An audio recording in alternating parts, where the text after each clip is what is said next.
An Ancova is an analysis of variance that has a covariate.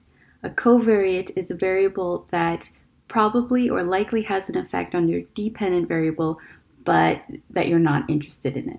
So let's say that our dependent variable is final percent grade, and we're interested in how gender affects final percent grade. Is there a difference between males and females for their final percent grade in the course? We have this variable here, GPA, and GPA is surely going to have an effect on final percent grade. So students who generally have a higher GPA are probably going to do better in the course. But we're not interested in GPA. So we just want to account for the effect of GPA before looking at the effect of gender on final percent grade. This is the perfect situation for an Ancova. To do an Ancova, you go to Analyze, General Linear Model, and then Univariate. You place your dependent variable in the dependent variable box, your independent variable in the fixed factor box, and then your covariate, which is GPA, in the covariate box. In your options, you'll have to select descriptive statistics, estimate of effect size, observed power, and homogeneity test. Then you press continue. I'm going to select some plots. Notice that the covariate is not listed here. So GPA is not listed here, and that's because SPSS knows, because you put it in the covariate box, that this is not an independent variable. So it's treated differently from an independent variable. So I'm going to request the gender plot, then press continue, and then press OK. We get this output. First, it summarizes the levels of gender and how many participants are in each level. Then we get our descriptive statistics, and then our homogeneity variance, because we have a between groups independent variable. In this case, Levine's test is not significant because this value is greater than 0.05.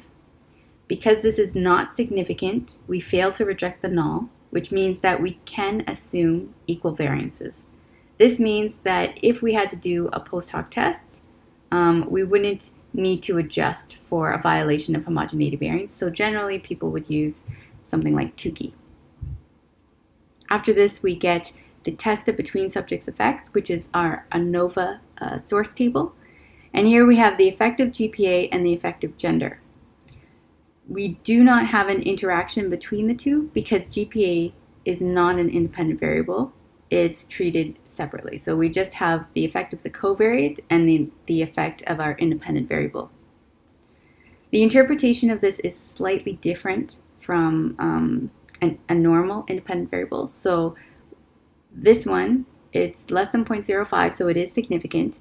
But instead of saying that GPA has a significant effect on final percent grade, what we would say is that GPA accounts for a significant portion of the variance in final percent grade.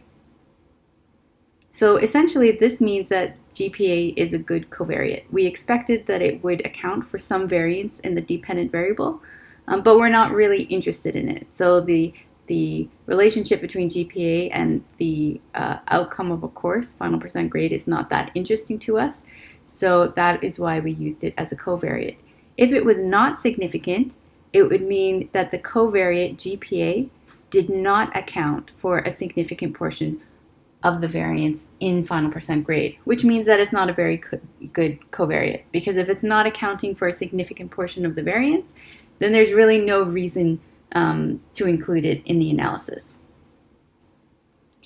Having a covariate in the analysis also changes the interpretation of the gender. So this is normally just a main effect of gender, and you can see that it's not significant. So there's no significant effect of gender on final percent grade after controlling for the effect of GPA. So essentially, when you're interpreting this independent variable, you have to add this caveat at the end of your interpretation that says, after we've controlled for GPA, or after we've controlled for the covariate, or after removing the effect of GPA, then looking at the unique effect of gender on final percent grade, there's no effect. So after removing this effect, there's no effect of gender on final percent grade. Then you will get your means plot that we've requested.